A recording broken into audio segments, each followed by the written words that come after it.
Profesor Dr. Siti Musdah Mulia, seorang akademisi dan aktivis yang dikenal dengan pemikirannya tentang Islam dan hak asasi manusia, pernah menyampaikan pandangannya bahwa pernikahan beda agama diperbolehkan. Pendapat ini menjadi kontroversial, mengingat beliau adalah seorang Muslim dengan latar belakang akademik yang luar biasa dalam studi Islam. Dalam ajaran Islam, pernikahan beda agama, khususnya antara seorang muslimah dan pria non-muslim, secara jelas dilarang dalam Al-Quran. Sebagaimana tertuang dalam surat Al-Baqarah ayat 221. Selain itu, banyak ulama, termasuk Ustadz Adi Hidayat, menegaskan bahwa Islam telah menetapkan aturan yang jelas dalam hal pernikahan, termasuk larangan menikah dengan pasangan yang berbeda akidah. Pernikahan dalam Islam bukan hanya sekedar ikatan sosial, tetapi juga ibadah yang harus sesuai dengan syariat. Oleh karena itu, pandangan yang membolehkan pernikahan beda agama dianggap bertentangan dengan ajaran Islam yang telah disepakati oleh mayoritas ulama. Juga ada yang bikin aku pengen bahas banget ini. Ini adalah soal nikah beda agama. Nah, nih karena di sini aku baca ini ya, di sini ada juga ditegaskan bahwa pelarangan pernikahan antara perempuan muslimah dengan laki-laki non-muslim itu hanya di dalam buku-buku karangan para ulama. Bukan dalam Al-Quran. Jadi memang tidak ada di dalam Al-Quran. Dalam Al-Quran itu kita hanya dilarang ya menikah dengan orang kafir. Dilarang menikah dengan orang musyrik. Sekarang pertanyaannya siapa yang disebut dengan kafir? Nah, kebanyakan kita tuh selalu punya subjektif gitu. Kalau Islam itu pasti nggak kafir. Kalau Islam itu pasti nggak musyrik. Tunggu dulu. Apa yang disebut dengan kafir?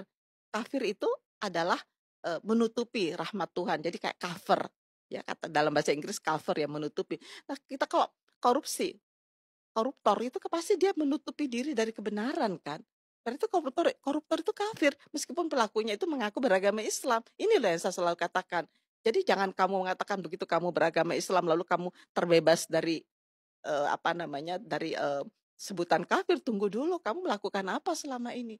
Jadi nggak mesti gitu. Kalau di kita kan ada pemahaman selama kita Islam maka kita bebas dari kafir. Loh, kok bisa?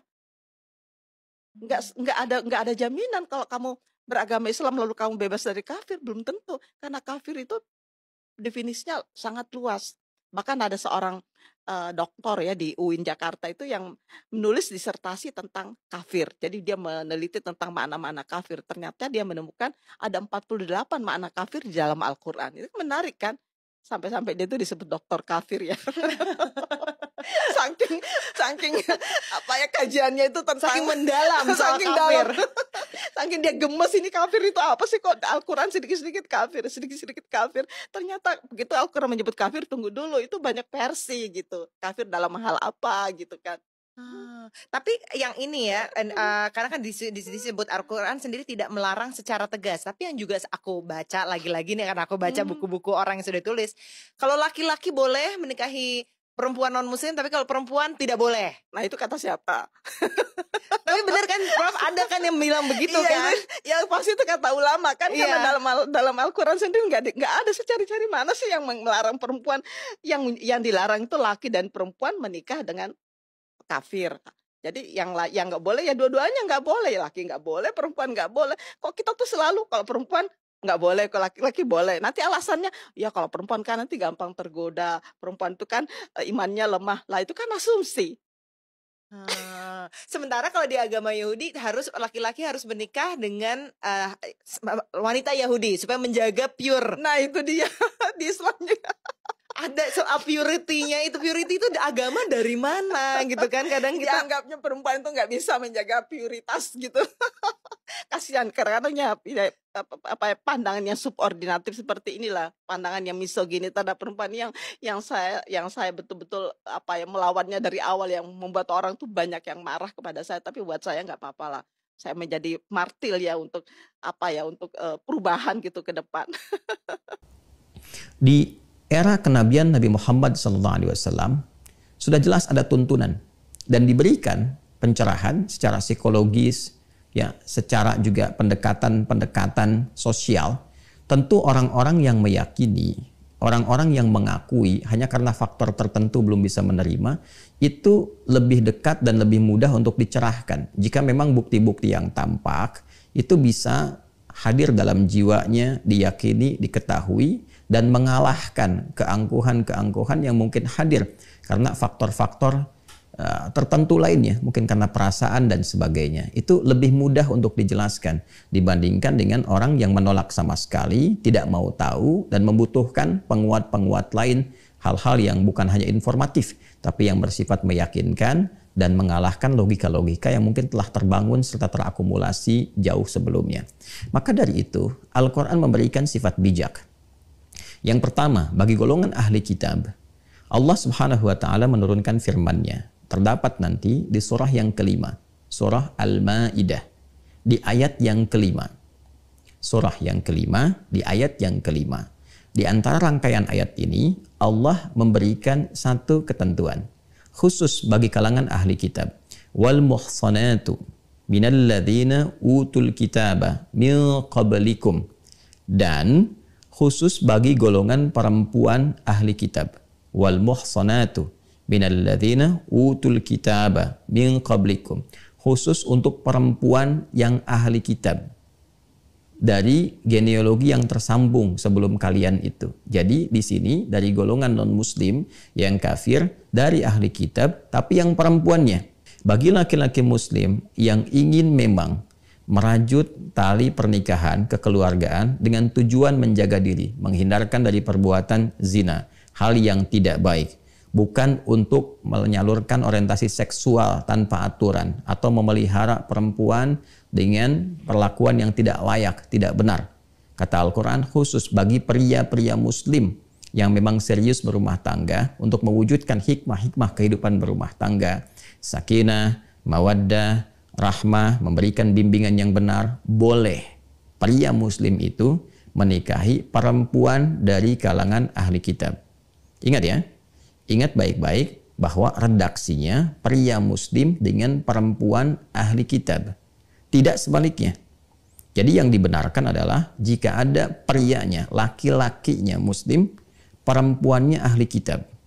Jadi bukan perempuannya muslimah, laki-lakinya ahli kitab. Bukan. Jadi laki-lakinya muslim, perempuannya ahli kitab. Dan yang dimaksud ahli kitab yang saya jelaskan tadi. Meyakini, mengakui kebenaran risalah Nabi Muhammad SAW, namun belum beriman, ya, belum masuk Islam, belum bersyahadat karena faktor-faktor tertentu. Tapi ada pengakuan dalam dirinya, ada kebenaran yang dia akui, dia tahu tentang itu, ya, maka dengan keadaan dirinya sebagai perempuan dan hikmahnya dalam kehidupan rumah tangga, laki-laki diposisikan sebagai pemimpin yang mengatur, membimbing, mengayomi, menyayangi, sehingga dalam posisi itu bisa membina rumah tangga dengan baik. Membimbing istrinya, mengarahkan, memberikan pencerahan, sehingga diharapkan dengan itu, pertama dapat menerima risalah Islam dengan baik. Itu satu.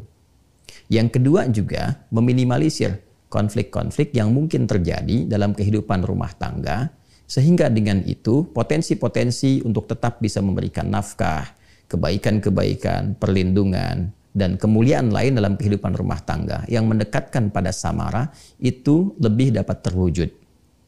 Sebaliknya, Islam melarang tegas bagi perempuan muslimah untuk menikah, berumah tangga, ya, berhubungan secara formal, ya, dan apalagi non formal, itu sangat dilarang, ya kan? Dengan laki-laki dari kalangan ahli kitab. Jadi perempuannya muslimah, laki-lakinya non-muslim, kafir dari ahli kitab. Itu tegas dilarang. Haram hukumnya, tidak diperkenankan. Karena ayat ini hanya membolehkan laki-laki muslim dengan perempuan ahli kitab. Ya, apa hikmahnya? Ya berkebalikan dari apa yang tadi diuraikan. Karena laki-laki itu sifatnya dominan, dikhawatirkan nanti mengendalikan yang perempuan muslimahnya. Kemudian juga bisa terancam dengan beberapa hal. Ya, ada yang terkait dengan materi, ketika materi tertahan jadi kemudian tekanan, ya, ada yang terkait dengan aspek-aspek lainnya, perlindungan dan hal-hal yang menjadi tugas-tugas laki-laki dalam kehidupan berumah tangga. Jadi ini murni untuk penjagaan dua hal. Satu, akidah, ya, yang kedua adalah kemungkinan besar untuk mendekatkan kepada aspek samara. Ini terkait dengan ahli kitab. Maka, ketika seorang akademisi Muslim yang begitu berilmu berpendapat sebaliknya, wajar jika timbul tanda tanya. Apakah ilmu yang luas selalu sejalan dengan kebenaran agama? Ataukah kebenaran itu tetap berada dalam wahyu yang tak tergoyahkan, tak peduli seberapa tinggi gelar seseorang?